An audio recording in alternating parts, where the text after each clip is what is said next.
Kita membaca firman Tuhan malam ini dari Yohanes 15 ayat 1 sampai 8.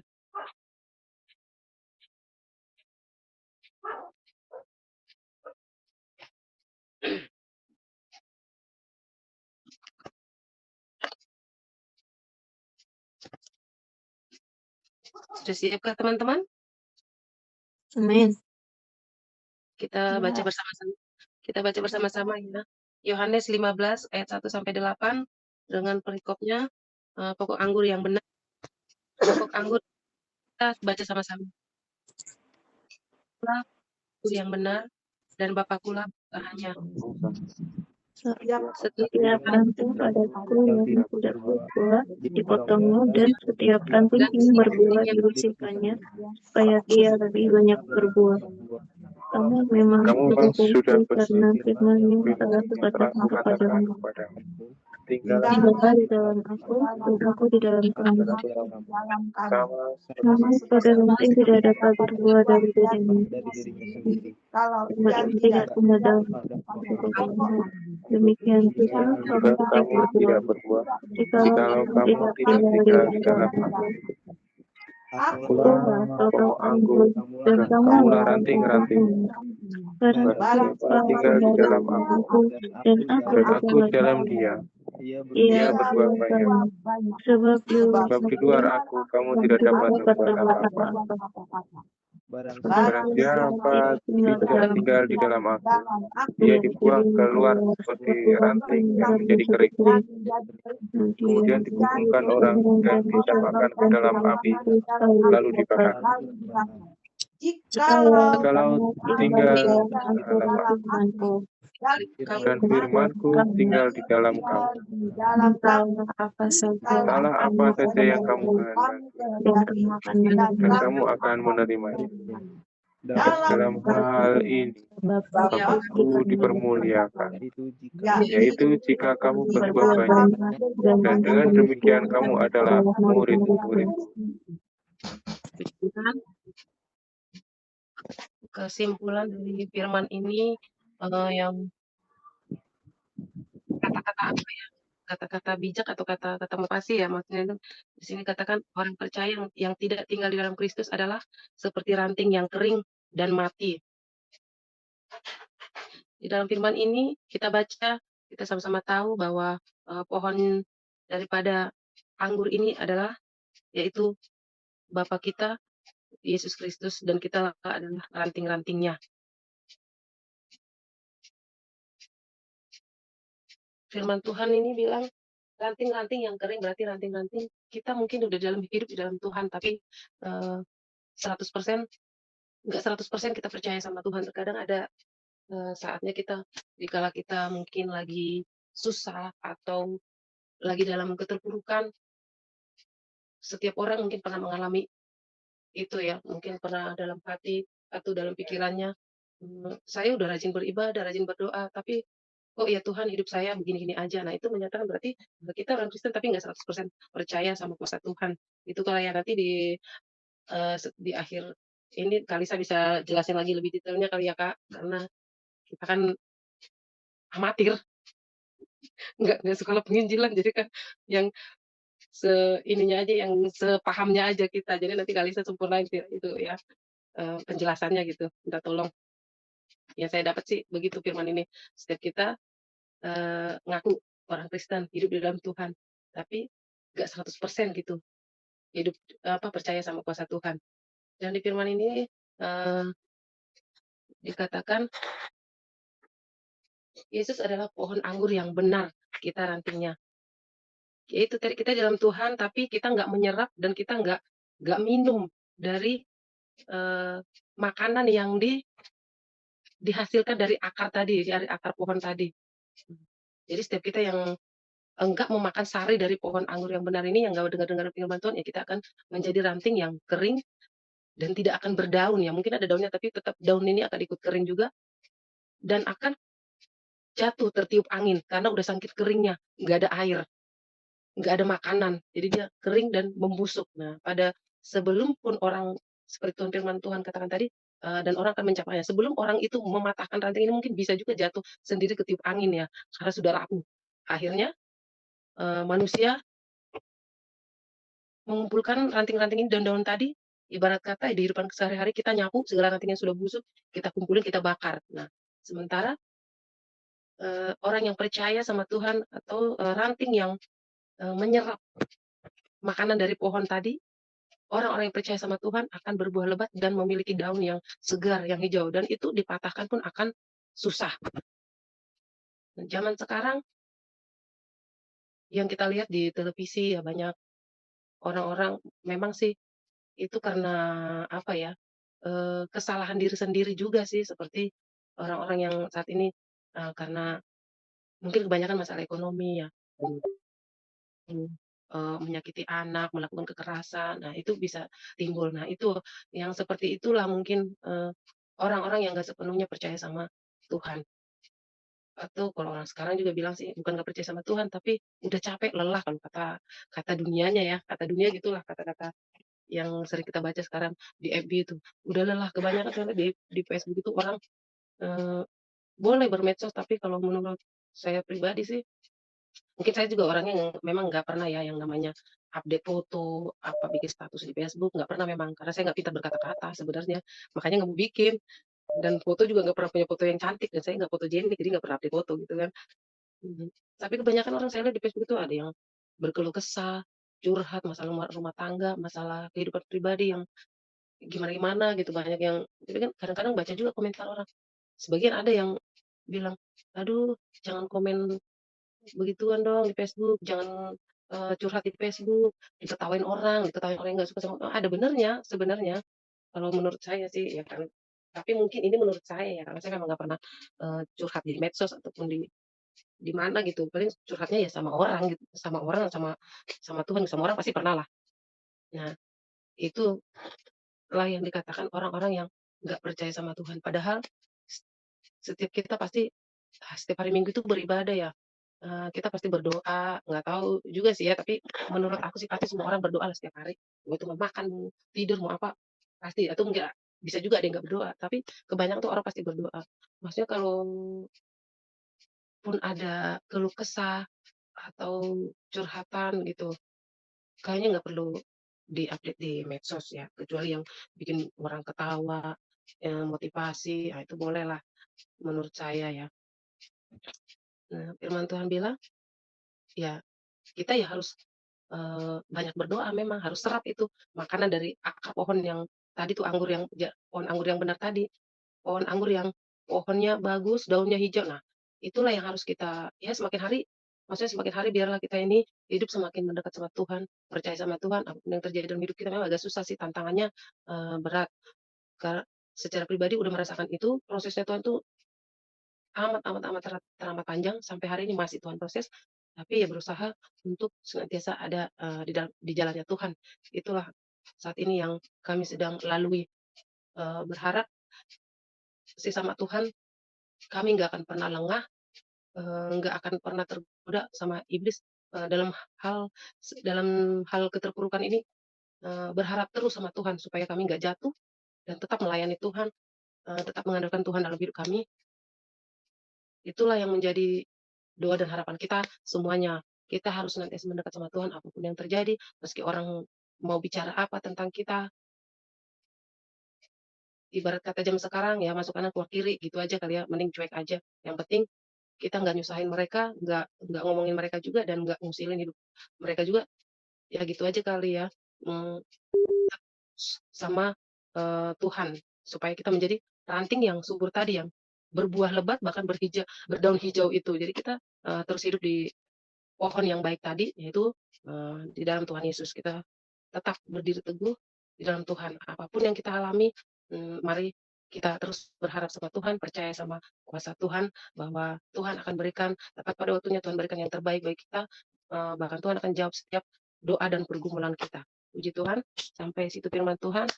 Ayo yang mungkin yang pengertiannya lebih luas lagi, bisa berbagi.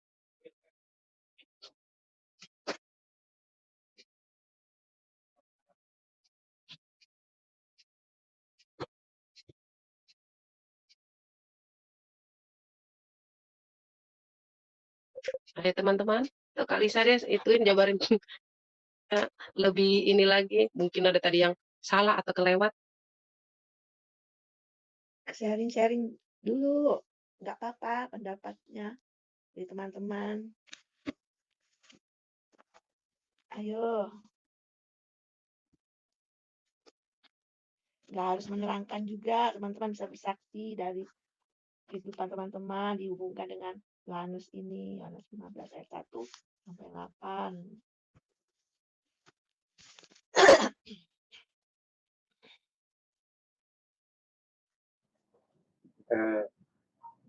Saya ingin ya membagi pengalaman hidup saya buat semuanya bahwa kalau ini kan pokok ini apa perikopnya kan pokok anggur yang benar. Tuhan kita sebagai manusia adalah carang-carang, jadi kita harus lebih dekat pada Tuhan supaya hidup kita diberkati. Ini saya pernah ya ya mungkin pernah diceritakan bahwa saya pernah dalam hidup saya perantauan saya di Jakarta ini saya pernah jauh dari Tuhan. Ya, istilahnya saya pernah ya jauh dari Tuhan waktu pertama datang di Jakarta itu sekitar ya, tahun 94 lah. Jadi selama beberapa tahun itu saya jauh dari Tuhan, ya doa juga enggak di rumah. Jadi setiap ibadah di gereja juga enggak. Istilahnya pokoknya saya bener waktu itu istilahnya apa ya, bener-bener apa, mungkin ibadah itu cuman ya paling Natal aja belum tentu ini, pulang pas paling Natal doang itu pas udah enggak, istilahnya enggak kebagian ibadah pas habis Natal baru pulang. Jadi cuman ya Tuhan menguji saya waktu itu. Jadi pas saya benar-benar waktu itu jauh dari Tuhan, Tuhan memberikan ujian buat saya. Jadi waktu itu ekonomi keluarga kami terpuruk, benar-benar terpuruk. Sampai pada suatu saat itu buat waktu kelahiran anak kami yang pertama itu waktu tahun 96. Jadi waktu itu untuk beli pisang buat makan anak kami itu aja kami nggak mampu beli, jadi kami terpaksa pinjam ke tetangga sebelah rumah gitu. Itu benar-benar ujian, padahal waktu itu saya masih kerja. Kemudian beberapa tahun lagi Tuhan memberikan ujian lagi buat saya waktu saya umur 6 bulan. 6 bulan Tuhan memberikan cobaan yang berat buat saya. Saya mengalami pemutusan hubungan kerja, jadi waktu itu benar-benar drop saya waktu itu. Ya itu mungkin karena saya jauh dari Tuhan. Kemudian pas pas waktu 96 98 itu udah mulai ya 96 97 ya 98 pas waktu Krismon itu mungkin ya semuanya mengalami, tapi bagi saya itu amat apa ya istilahnya membuat saya sadar bahwa kalau jauh dari Tuhan itu emang banyak nggak enaknya. Kemudian kita puji Tuhan waktu mulai 99 kami udah mulai ada ibadah ya, meskipun masih banyak bolongnya, tapi puji Tuhan, Tuhan tidak pernah meninggalkan kami sekeluarga. Jadi Tuhan mungkin sedikit memulihkan kami. Kemudian waktu mulai tahun-tahun berikutnya udah mulai ada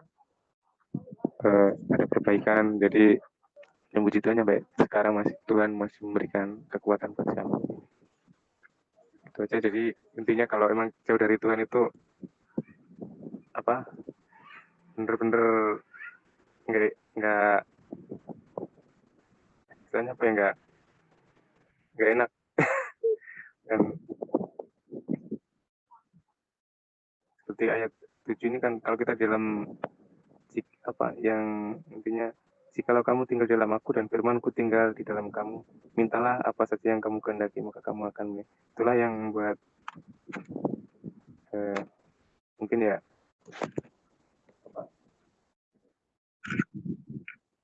berkat Tuhan kalau kita setia, kita tetap mengiringkan Tuhan, dekat dengan Tuhan, Tuhan akan memberikan berkatnya buat kita semua. Itu aja yang bisa saya sharing. Jadi intinya kita jangan sampai kita jauh dari Tuhan. Kita harus melekat pada pokok anggur yang benar. Itu aja. Terima kasih.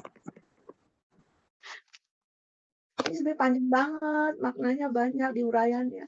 Inti-inti aja ya, karena waktu terus berjalan. Pokok anggur yang benar ini merupakan alegori atau perumpamaan ya, kurang lebih begitu. Untuk menggambarkan hubungan kita dengan Tuhan. Ya, bagaimana sesungguhnya hubungan kita dengan Tuhan. Digambarkan sedemikian lewat pokok anggur yang benar.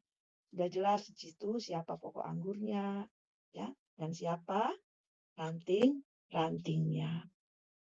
Ada dua rahasia supaya kita yang adalah ranting dapat menghasilkan buah atau dapat berbuah banyak. Ya, yang pertama adalah bahwa kita siap sedia untuk dikerat ya atau dibersihkan. Kalau di sini dikatakan kamu sesungguhnya sudah bersih, tapi di bagian lain dalam Yohanes pasalnya yang ke-13 Yesus sendiri juga berkata, Yohanes 13 ayatnya yang ke-10 mulai. Kata Yesus kepadanya, barang siapa telah mandi, ia tidak usah membasuh diri lagi selain membasuh kakinya, karena ia sudah bersih seluruhnya. Juga kamu sudah bersih, hanya tidak semua. Sebab ia tahu siapa yang akan menyerahkan dia. Karena itu ia berkata, tidak semua kamu bersih. Ya, ini Yohanes 13 ini peristiwanya waktu Yesus membasuh kaki murid-muridnya. Terus berkata, jangan Tuhan, jangan. Saya tidak layak untuk Tuhan melakukan itu, membasuh kakiku dan lain-lainnya. Ya, waktu itu Yudas Iskariot masih ada di situ. Yesus katakan, kamu sudah bersih, hanya tidak semua. Ya, karena Yesus tahu siapa yang akan menyerahkan dia, sehingga dia berkata, tidak semua kamu bersih.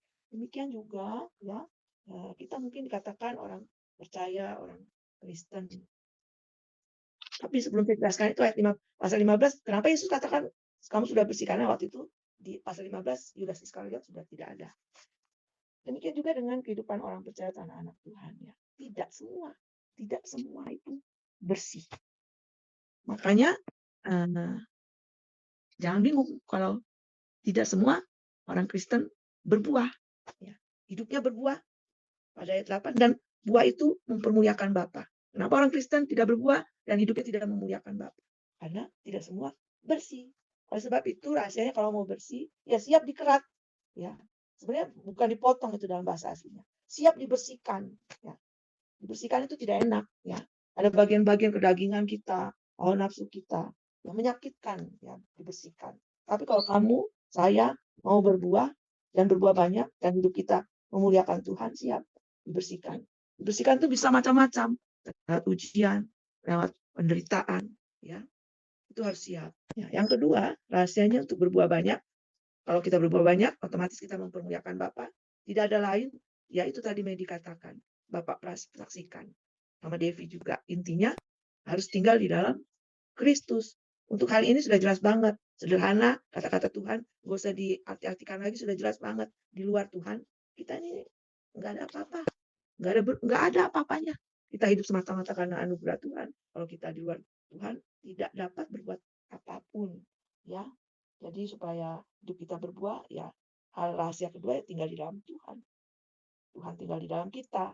Ini satu hubungan timbal balik.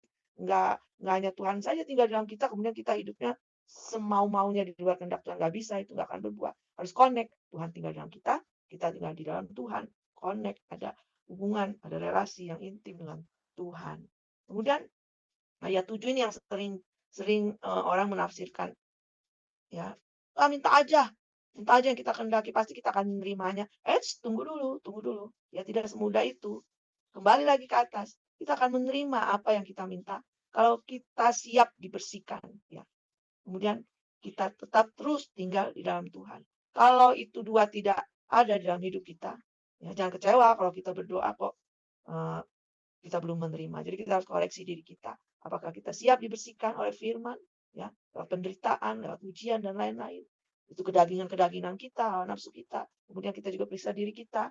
Apakah kita sungguh-sungguh tinggal di dalam Tuhan atau hanya sebagai Kristen KTP, ya, yang tadi Bapak Pras saksikan, Natal, atau mungkin juga tidak pernah terlibat dalam kedekatan dengan Tuhan. Bagaimana kita dapat menerima apa yang kita minta? Kalau kita berada jauh daripada Tuhan, kalau kita masih hidup dalam kedagingan, dalam hawa nafsu, tidak mau dibersihkan oleh Tuhan. Jadi ingatlah dua rahasia penting itu, supaya hidup kita mempermuliakan Tuhan dengan berbuah banyak, yaitu siap untuk dibersihkan oleh Tuhan melalui firman, melalui ujian, melalui penderitaan, melalui banyak hal dalam hidup kita. Nah, kemudian jangan lupa yang kedua, tinggal terus melekat di dalam Tuhan. Sadari diri kita tidak bisa apapun. Hari ini kita bisa semua karena anugerah Tuhan. Ya, itu saja dari saya. Sebenarnya banyak banget maknanya dalam, tapi saya pikir itu intinya. Tuhan Yesus memberkati. Terima kasih Kak penjelasannya. Mari kita semua terus hidup mengandalkan Tuhan dan berharap sama Tuhan, bahkan biar kita terus melayani Tuhan sampai Tuhan datang, Tuhan dapati kita setia di dalam Tuhan. Sebab dari pohon anggur yang tadi kita belajar untuk menjadi anak-anak Tuhan yang kuat, kokoh, dan lebih baik lagi, supaya kita boleh menjadi ranting yang indah seperti pohon yang indah juga, yaitu Tuhan Yesus, dan kita menjadi orang-orang yang percaya, bahkan senantiasa diberkati Tuhan, bahkan kelak kita boleh menjadi sebuah permata timbul seperti emas. Kita tetap melayani Tuhan dimanapun kita berada, tetaplah di dalam Tuhan.